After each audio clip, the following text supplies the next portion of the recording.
Entertainment पर।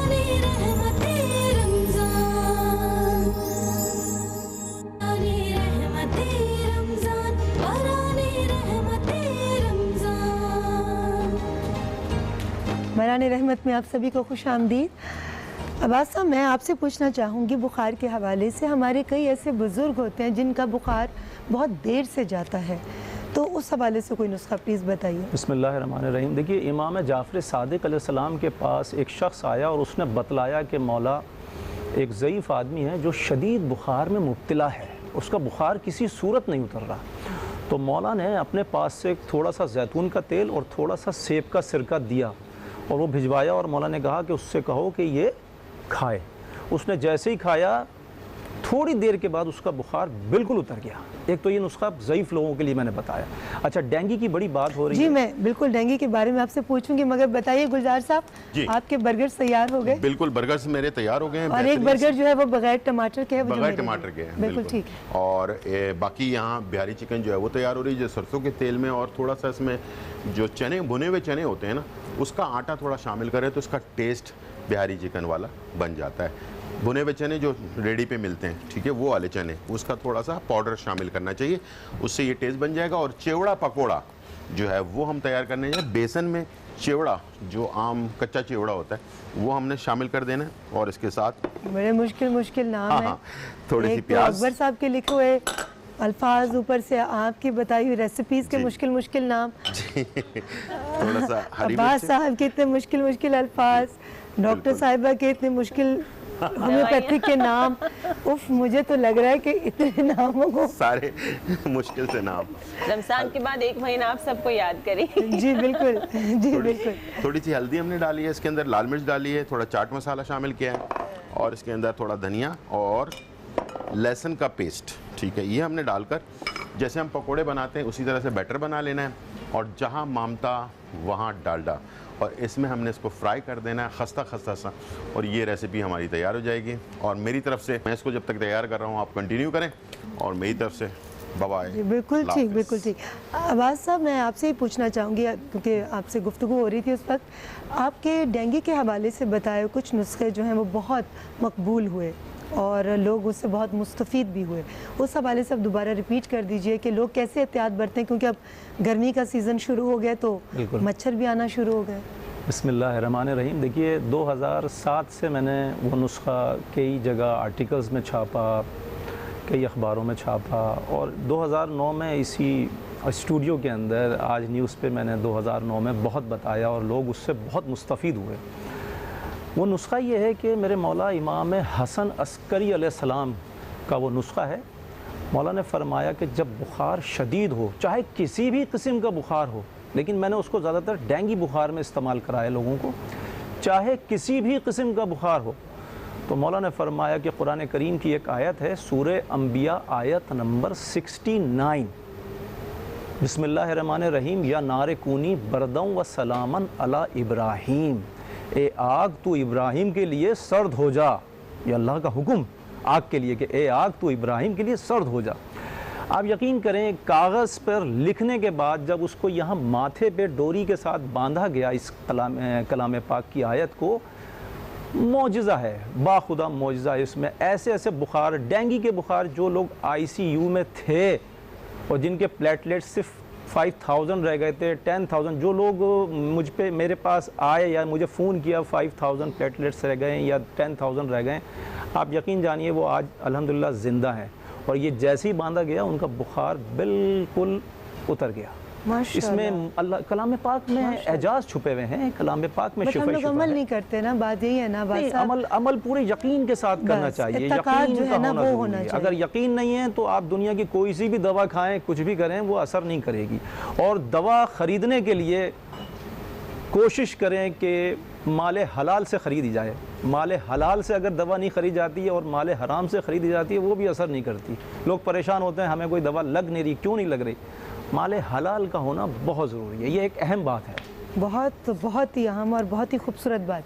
जी doctor साहब, आप हमें क्या बनाकर जी, जिस तरह बुखार का आपने कहा, जी बुखार किसी भी किस्म का बुखार हो, मैंने अभी मलेरिया के लिए आपको एल्बम आर्सेनिक एल्बम 30 बताया।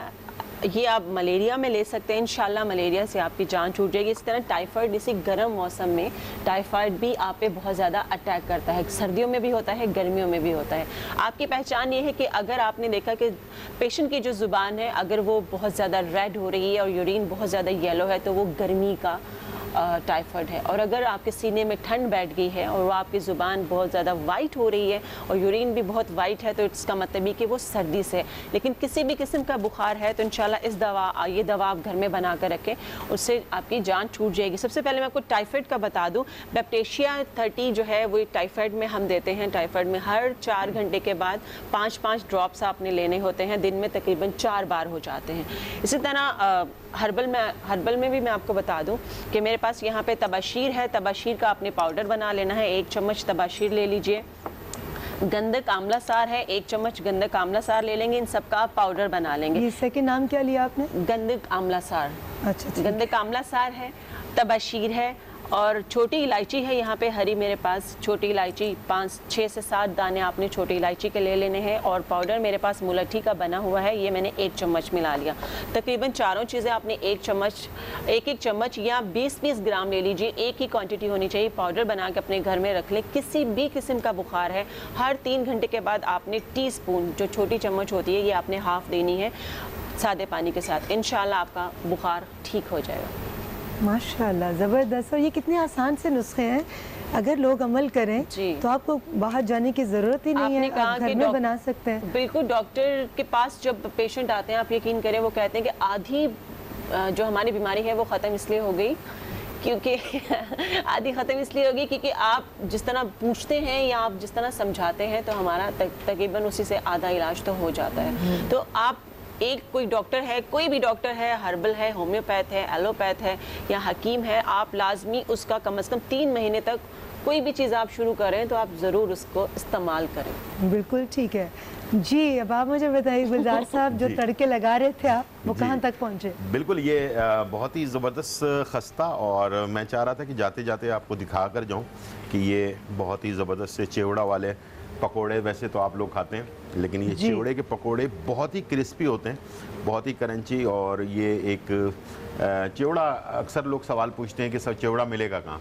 ड्राई फ्रूट वाले की दुकान पे कच्चा चिवड़ा आपको मिल जाता है, वहाँ से आप इसको ले सकते हैं। और बहुत सारी चीज़ें जैसे नीमको वगैरह में हम बनाते हैं, फ्राई करके खाते हैं, उस तरह से आप उसको कर सकते हैं। मीठा चिवड़ा भी बनता है नीमको के अंदर, बहुत सारी चीज़ें जो है बनती हैं। बहुत ही देखें कलर और इसका क्रंच आपको नज़र आ रहा होगा यहाँ से। ये आप सबर आजमा रहे हैं, खूब आजमा रहे हैं। तो ये इसको बेहतरीन सॉस के साथ, किसी भी चटनी वगैरह के साथ, वैसे मैं रेकमेंड करूँगा कि पुदीने की जो चटनी है, पुदीना, हरा धनिया, थोड़ा सा लहसुन और हरी मिर्चों के साथ थोड़ा सा इमली का पेस्ट डाल लें या लेमन डाल लें, उसके साथ मिलाकर इसको चटनी बना सकते हैं। बहुत ही ज़बरदस्त चटनी जो है वो तैयार होती है। बिल्कुल ठीक है। और पीने के लिए आज कुछ खास? आज पीने के लिए हमारे पास जो है ऑलपर्स, जो हमेशा बेहतरीन है, जाम शीरी असली जड़ी बूटियों से तैयार करदा, ताकि ये कि आप अपनी पूरे दिन की एनर्जी को बहाल कर सकें।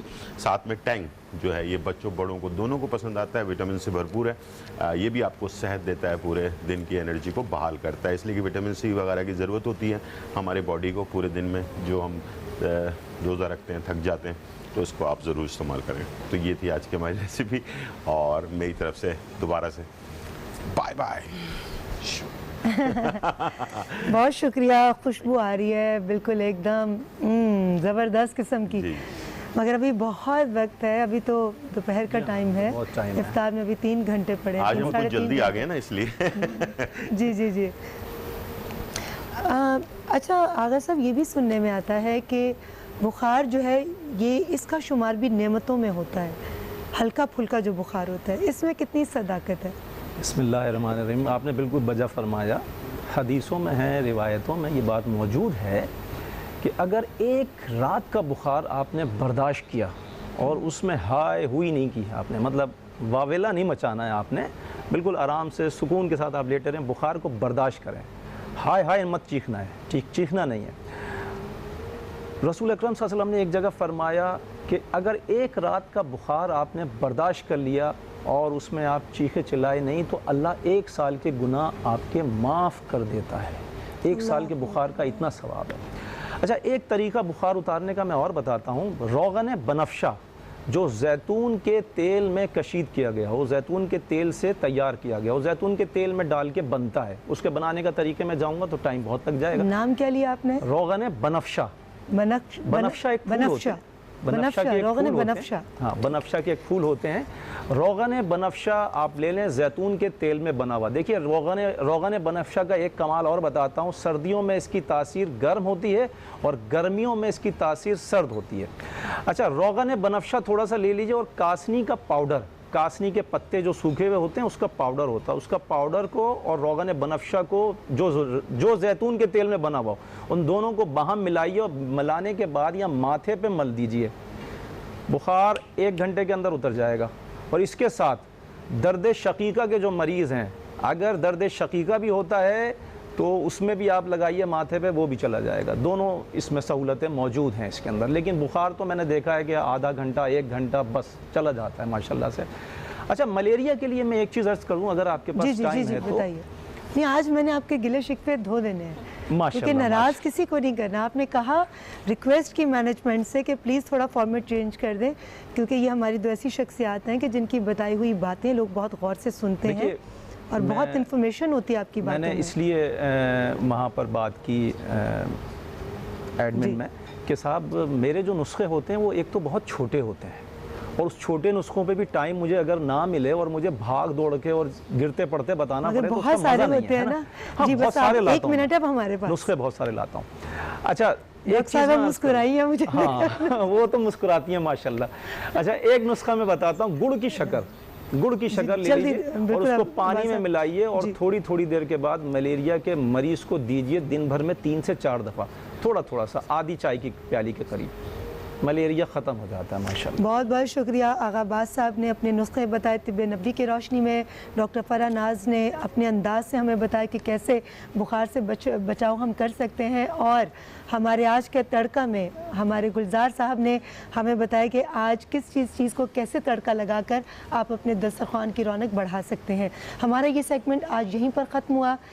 ब्रेक के बाद हमारी मुलाकात होगी सेलिब्रिटी लाउंज में। और आज की हमारी जो मेहमान शख्सियत है, जब आप उनको देखेंगे, जब आप उनको सुनेंगे, तो आप मुस्कुराए बगैर नहीं रह सकेंगे। लेंगे एक छोटा सा ब्रेक।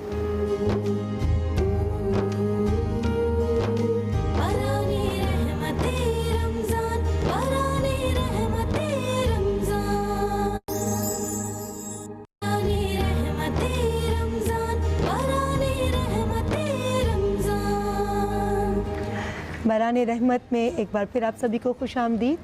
आज हमारे सेलिब्रिटी लाउंज में जो शख्सियत हमारी मेहमान बनने जा रही हैं, वैसे तो वो किसी तारुफ की मोहताज नहीं, पर रस्म दुनिया है कि मेहमान का तारुफ करवाना तो ज़रूरी है। इसलिए मैं चाहूँगी कि उनका तारुफ भी मैं ऐसे कराऊँ कि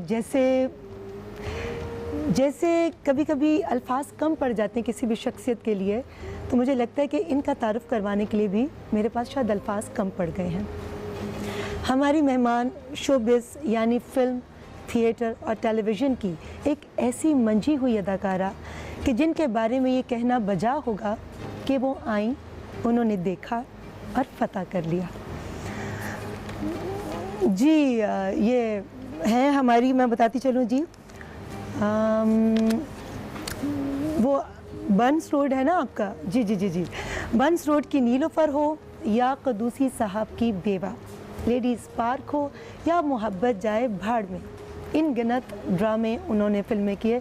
अनगिनत ड्रामे और फिल्मों में वो अपनी अदाकारी से लोगों को महफूज करती रहीं और मोमो नाम की छाप उन पर ऐसी पड़ी कि हर छोटा बड़ा उनका दीवाना होकर रह गया।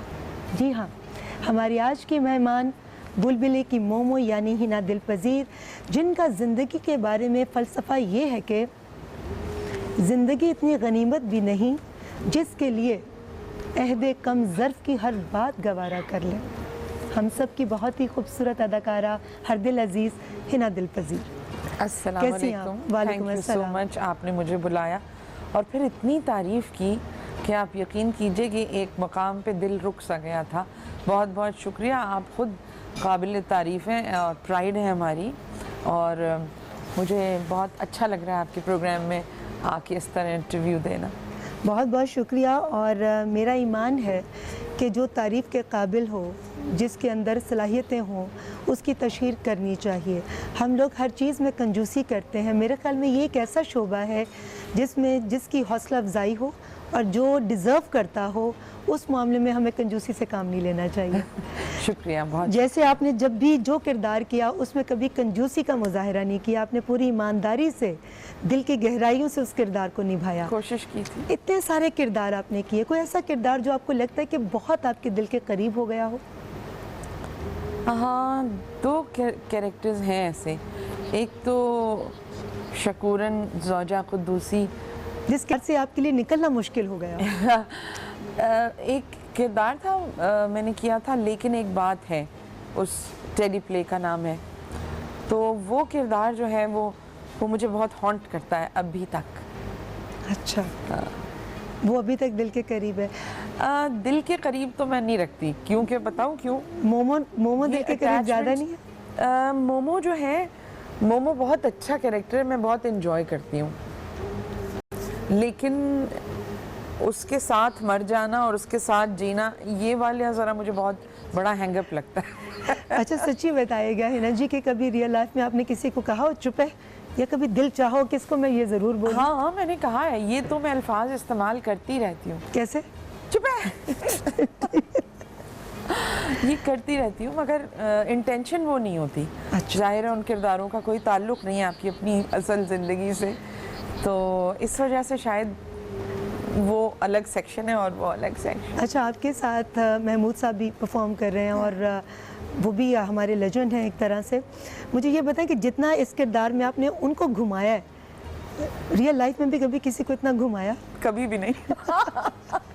रियल लाइफ में कभी भी नहीं।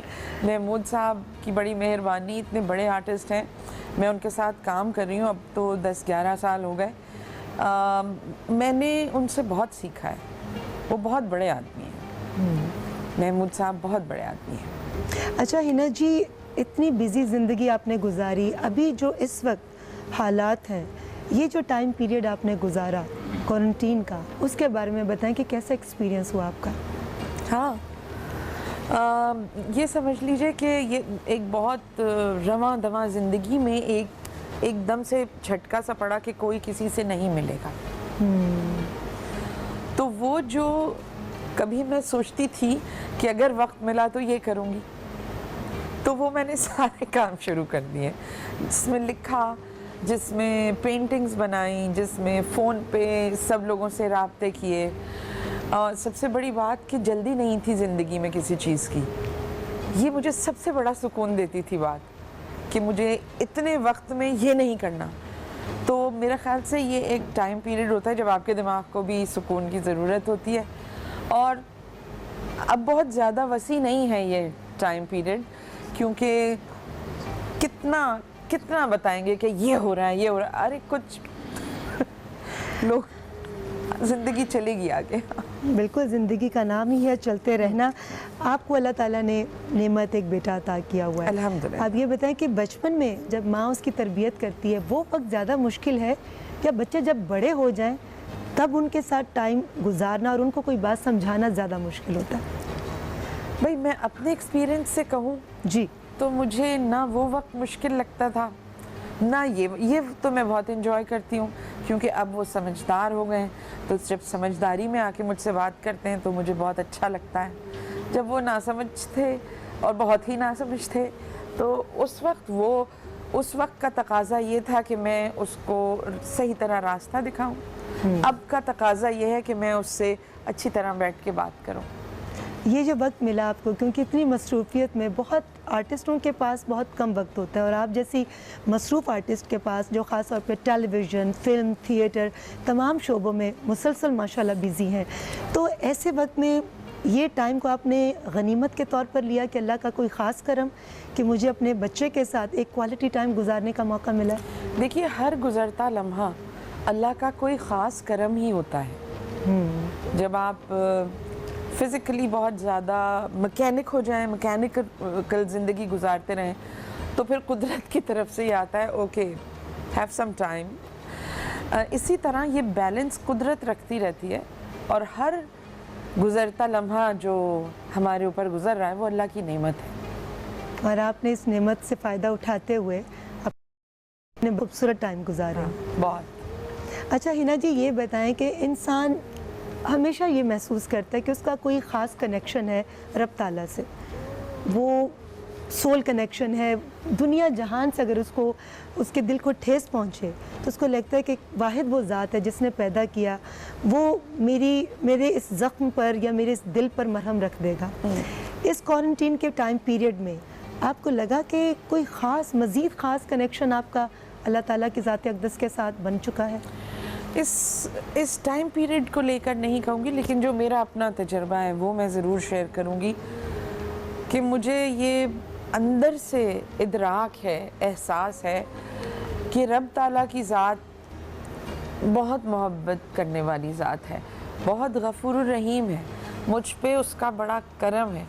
उसने मुझे हमेशा हर ऐसे हालात से निकाल दिया जहाँ मैं ये समझती थी कि ये डेड एंड है।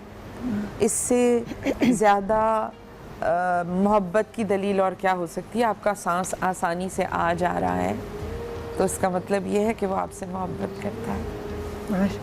वैसे इंसान का इत्तकाद ये सबसे ज़्यादा मैटर हाँ। करता है, किसी चीज़ पर भी आपका इत्तकाद कितना है। अच्छा, बेटा एक है और माँ के जिगर का टुकड़ा होता है, हर माँ के जिगर का। आप ये बताएं कि अब उनकी माशाल्लाह शादी हो गई है तो उनकी मोहब्बत बट गई है, तो क्या कभी जेलसी महसूस हुई? उसकी मोहब्बत बटी नहीं है, उसकी मोहब्बत मल्टीप्लाइड हो गई है। क्या खूबसूरत बात की। तो बटने का तो सवाल ही नहीं। जो मोहब्बत मैंने उसको सिखाई थी अब वो बहुत बांटता है और मुझे खुशी होती है।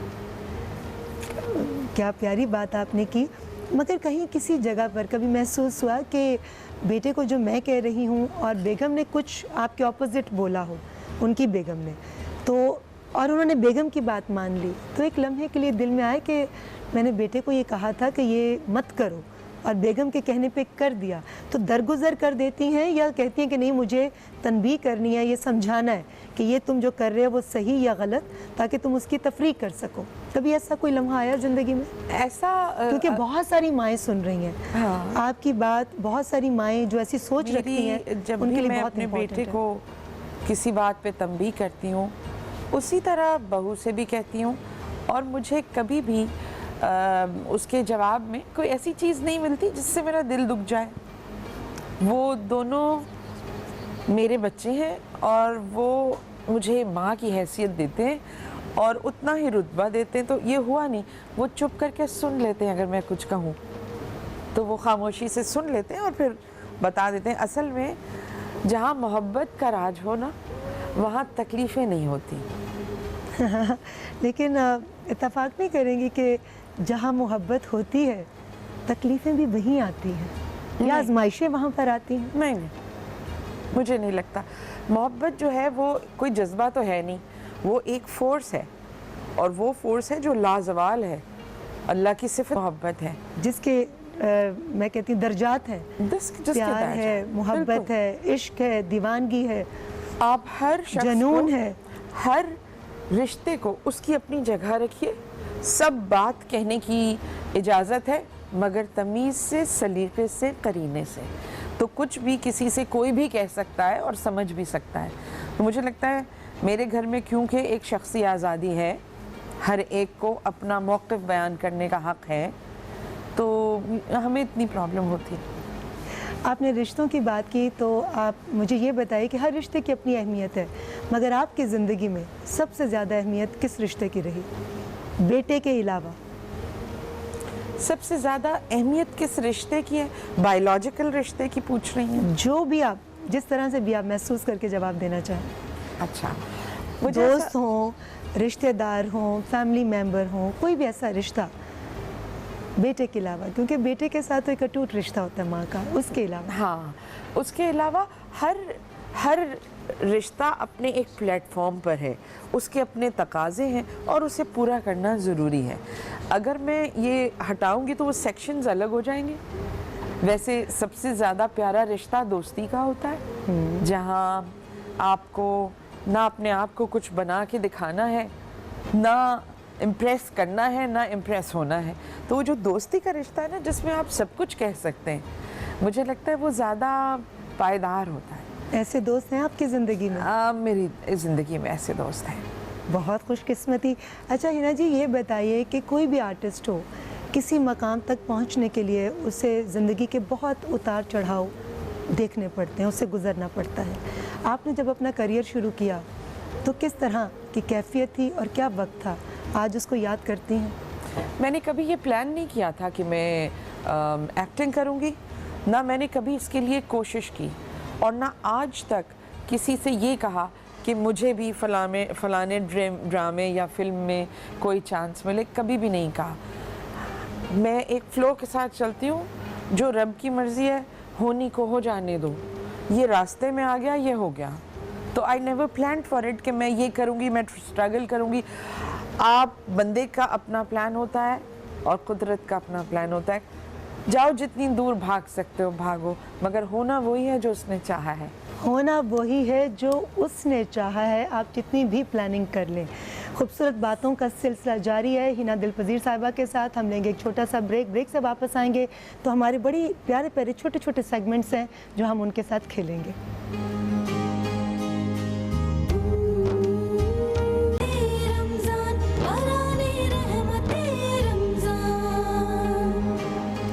बराने रहमत में आप सभी को खुश आमदीद। हम सब की हर दिल अजीज़ फ़नकारा हिना दिलपज़ीर साहिबा हमारे साथ हैं।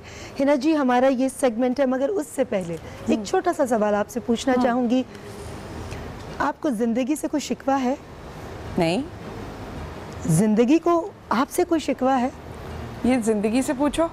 ज़िंदगी आपके पास है, आप अपनी ज़िंदगी से पूछ के बताइए ना। ज़िंदगी कहती है कि नहीं, मुझे तुमसे शिकवा नहीं है और मुझे भी उससे शिकवा नहीं है। दोनों को एक दूसरे से शिकवा नहीं? बिल्कुल भी नहीं। बहुत, यही तो एक दोस्त है।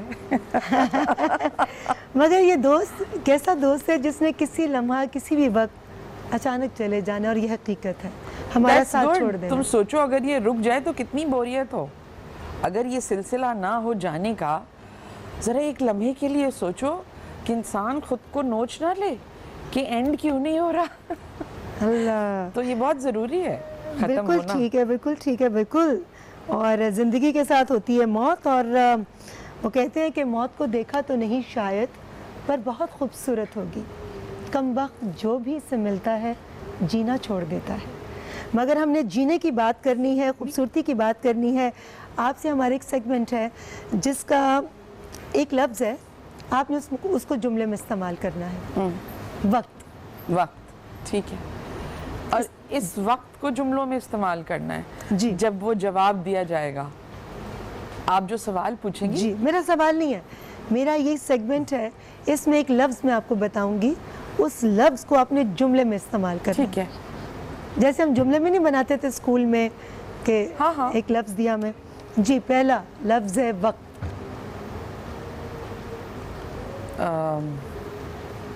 मेहरबान होके बुला लो मुझे चाहो जिस वक्त।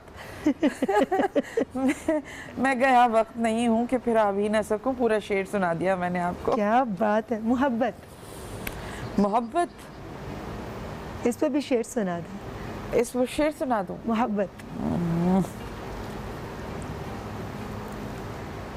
कहो मुझसे मोहब्बत है, तुम्हें मुझसे मोहब्बत है। मोहब्बत की तबीयत में अजब सा बचपना कुदरत ने रखा है। जितनी भी पुरानी, जितनी भी कदीम हो जाए, इसे ताईद ताज़ा की ज़रूरत फिर भी रहती है।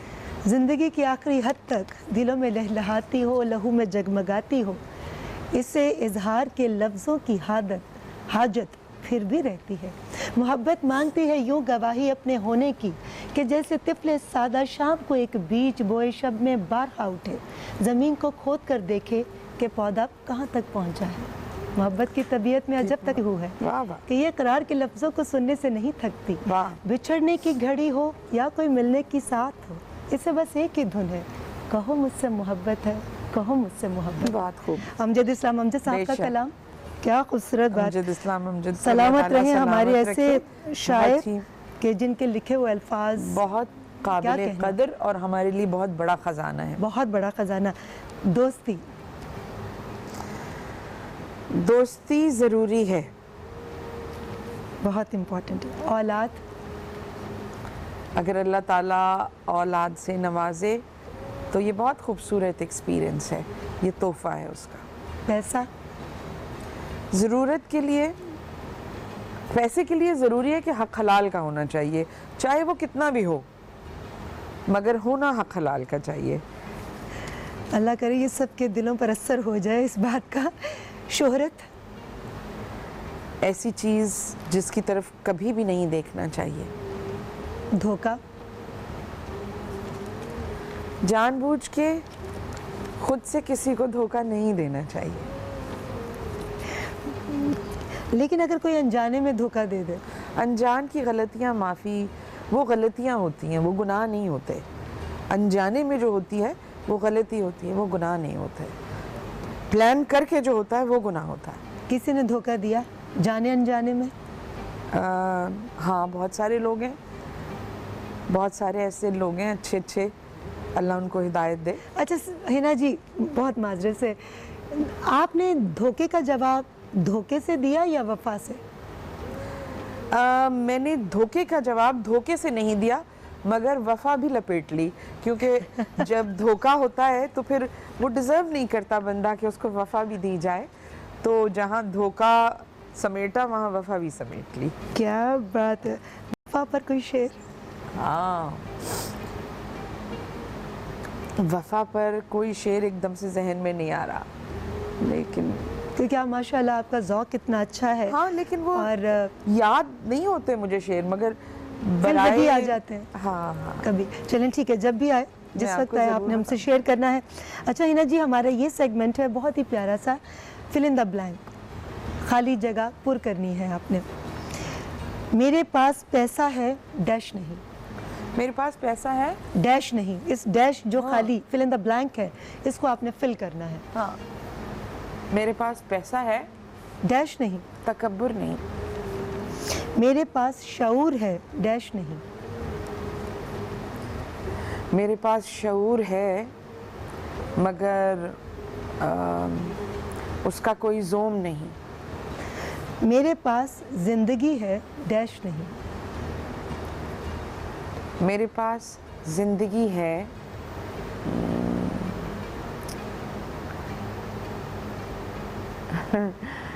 मेरे पास जिंदगी है और डैश नहीं। और डैश नहीं, इसको फिल करना है आपने। क्या नहीं आपके पास? मेरे पास जिंदगी है मगर बेसुकूनी नहीं। अल्हम्दुलिल्लाह। मेरे पास मोहब्बत है, डैश नहीं। मेरे पास मोहब्बत है, झूठ नहीं। मेरे पास लोग हैं, डैश नहीं। मेरे पास लोग हैं,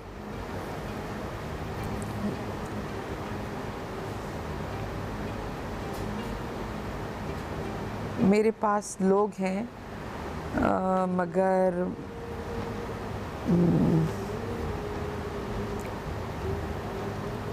वही बात के सारे मुखलिस हैं।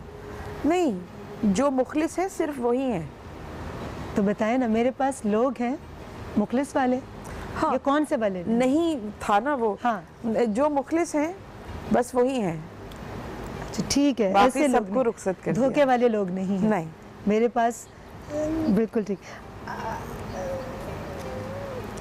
अच्छा हिना जी, एक चीज़ बताइए कि आपने इतना माशाल्लाह काम किया, आप जब आई फिर आप एक सीनियर होने की हैसियत से एक मकाम तक पहुंची, आपका उस वक्त अपने सीनियर्स की अदब करने के हवाले से क्या रवैया था, और आजकल की जो आप आर्टिस्टों को देखती हैं, जो जनरेशन को देखती हैं, उनका रवैया देखकर आप क्या कहना चाहेंगे इस हवाले से?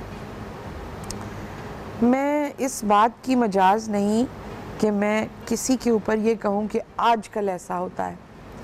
मेरी अपनी बात की जाए तो उसके लिए मैं कह सकती हूँ कि जिन जिन लोगों के काम की कदर हुई मुझे, लेकिन कुछ तो रखे रखे भी सीनियर्स हो जाते हैं ना, मैं उनकी नहीं बात कर रही। जिनका काम देख के जो मतलब आपके अंदर ख्वाहिश होती है वो, और हमारे यहाँ लातादाद बहुत कम ऐसे लोग हैं जो रखे रखे बड़े हो गए। जो पिछली लॉट है उसमें हमारे ज़्यादातर लोग बहुत कहना चाहिए कि बहुत ज़्यादा समझदार, मोहब्बत करने वाले और लिहाजदार, उन लोगों से सीखा भी और उनसे आज तक मोहब्बत है और उन लोगों की आज तक कदर है जिन लोगों को देख के सीखा है। कोई ख़ास शख्सियत जिसका नाम आप लेना चाहें? मुझे उस्मा गिलानी आपा की एक्टिंग कोई कमाल एक्टिंग लगती है और मैंने जितने प्लेस देखे हैं उसमें सबा हमीद, मुझे सबा की एक्टिंग हमेशा बहुत अच्छी लगी। बहुत नेचुरल परफॉर्म, इतनी सोलफुल उनकी एक्टिंग है, उसके हर किरदार को हर खूबसूरती से निभाती है। हर किरदार। फिर बुशरा आपा ने अपने वक्त में बहुत कमाल काम किया, मैं बहुत इम्प्रेस्ड हूँ उनसे और अभी तक बहुत ही कमाल, अभी तक बहुत अच्छा काम करती हैं वो। मतलब आप आई एम स्पीचलेस इतने बड़े अच्छे लोगों से, और मैं समझती हूँ कि मैं खुशनसीब हूँ जो मैंने ऐसे लोगों को देख के काम करना सीखा और उनमें मौका मिला मुझे काम करने का। अच्छा, माशाल्लाह, ये आप कसरे नफसी से काम ले रही हैं और आपका ये अदब का पैमाना है कि आप अपने सीनियर्स को इतनी मोहब्बत से और इतने प्यार से आप डिस्कस कर रही हैं, जबकि आपको ख़ुद को भी अल्लाह ताला ने एक बहुत ख़ास मकाम अता कर दिया है। ये बताइए हिना जी कि जो आज की जनरेशन है, ये जो आपके कोलीग्स हैं, उनमें से आप क्या समझती हैं कि ये आर्टिस्ट, मुझे लगता है कि आगे चलकर इन्हीं आर्टिस्टों में से इसका नाम शामिल हो जाएगा, जिसको काम का शौक़ हो, जिसको काम का जुनून हो, जिसको अपने काम से इश्क हो। एक होता है काम करना, एक होता है काम सर से उतारना। तो आजकल मैं ये तो नहीं कहूँगी उनके नाम लें जो काम सर से उतार रहे हैं, बट उनका नाम ज़रूर बताएं जो आप समझते हैं कि जो दिल से काम को करते हैं। देखिए, जितने भी काम करने आते हैं ना, मैं आपको पहले ये बात बता दूं कि सब दिल से करते हैं। हिना जी, मुझे इत्तेफाक नहीं, मैं बहुत माजरत से थोड़ा इख्तलाफ करूँगी, क्योंकि देखिए दिल से मुझे लगता है कि काम वो होता है कि जिसको आप सर पर सवार करें, आप उस किरदार के अंदर ढलने की कोशिश करें। जो मैंने देखा, जो मैंने अपने सीनियर्स में देखा, अपने कोलीग्स में देखा, उसका फुकदान मुझे आज नज़र आता है। जो मैं डायरेक्टर से बात करती हूँ, प्रोड्यूसर से, मैंने ख़ुद भी फिल्में की हैं बीइंग ए डायरेक्टर, सेट पर आकर आपको कहा जाता है कि जी हमें लाइंस बता दें या लाइंस दी जाएं, तो याद नहीं की होती। तुम ये सोचो रीमा कि कितना ज़्यादा, कितना एतमाद होगा उस बंदे या बंदी के अंदर जो सेट पे जाके ये कहे कि मुझे लाइनें बता दो। लेकिन अफसोस ना कि वो एतमाद जो वो स्क्रीन पर फिर नज़र नहीं आता। लेकिन मैं तुम्हें बताऊं कि मैं जो जुमला मेरा पूरा नहीं हुआ, जी जी, सब लोग जो है ना, जिनको मौका मिलता है कैमरे के सामने खड़े होके ये सुनने का एक्शन बहुत कम होता है ऐसा, और जिनको मौका मिलता है सब अपना 100% लगा के करते हैं। मगर यहाँ एक बात है, हर कोई अपनी कैपेसिटी के मुताबिक करता है। जो नज़र आता है ना हमें कि अभी फलाने शख्स को ये करना चाहिए, उसकी उतनी मत ही नहीं है, कैपेसिटी ही नहीं है उसकी, वो अपनी कैपेसिटी में रह के 100% काम करता है। तो यही यहाँ सवाल जब भी तो आता है, हमने तो अच्छा किया था, पता नहीं ये सब लोग क्यों कर रहे हैं। उनको ये अंदाज़ा नहीं होता कि 100% ये नहीं होता, 100% इट्स बियॉन्ड योर लिमिट। तो ये अपनी जो सीख कर आया हुआ होता है ना, जिस रास्ते से आप आए हुए होते हैं ना, ये सीख के कभी आपके कानों में पड़ता है यूं हो जाएगा, यूं जब आप सीख कर आ रहे होते हैं कि ये नहीं होगा जब तक ये ना हो, बस जब तक आपको एक एक लफ्ज़ याद नहीं होगा, एक्सप्रेशन नहीं आएगा। अच्छा, क्योंकि टीवी के बिल्कुल आपकी बातों का सिलसिला जारी रहेगा। इस वक्त लेंगे एक छोटा सा ब्रेक से वापस आएंगे तो देखेंगे हिना जी हमसे और क्या कहना चाह रही हैं।